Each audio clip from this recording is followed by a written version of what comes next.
ತಿರುಪತಿಗೆ ಏನಾದ್ರು ಪ್ಲಾನ್ ಮಾಡ್ತಾ ಇದ್ದೀರಾ? ಅದ್ರಲ್ಲೂ ಚಿಕ್ಕ ಮಕ್ಕಳನ್ನ ಹಾಗೂ ವಯಸ್ಸಾದವ್ರನ್ನ ಕರ್ಕೊಂಡು ಹೋಗ್ತಾ ಇದ್ದೀರಾ? ನೋಡ್ಕೊಂಡು ಪ್ಲಾನ್ ಮಾಡಿ. ತುಂಬಾನೇ ರಶ್ ಇದೆ. ನನಗಂತೂ 34 ಅವರ್ ಆಯ್ತು ತಿಮ್ಮಪ್ಪನ ದರ್ಶನ ಮಾಡೋದಿಕ್ಕೆ. ಬಿಡೋಡ್ತೀರಾ? ನಮಸ್ಕಾರ. ಶೇರ್ ಮಾಡೋರ್ಗೆ ಡಬಲ್ ನಮಸ್ಕಾರ. ನಾನು ನಿಮ್ಮ ಉಂಡಾಡಿ ಗುಂಡ.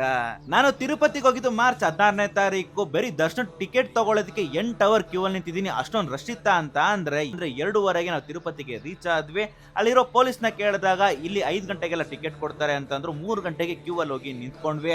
5 ಗಂಟೆಗೆ ಯಾರು ಟಿಕೆಟ್ ಕೂಡ ಕೊಟ್ಟಿಲ್ಲ. ಕೊಡಕ್ ಶುರು ಮಾಡಿದ್ದೆ 9 ಗಂಟೆಗೆ.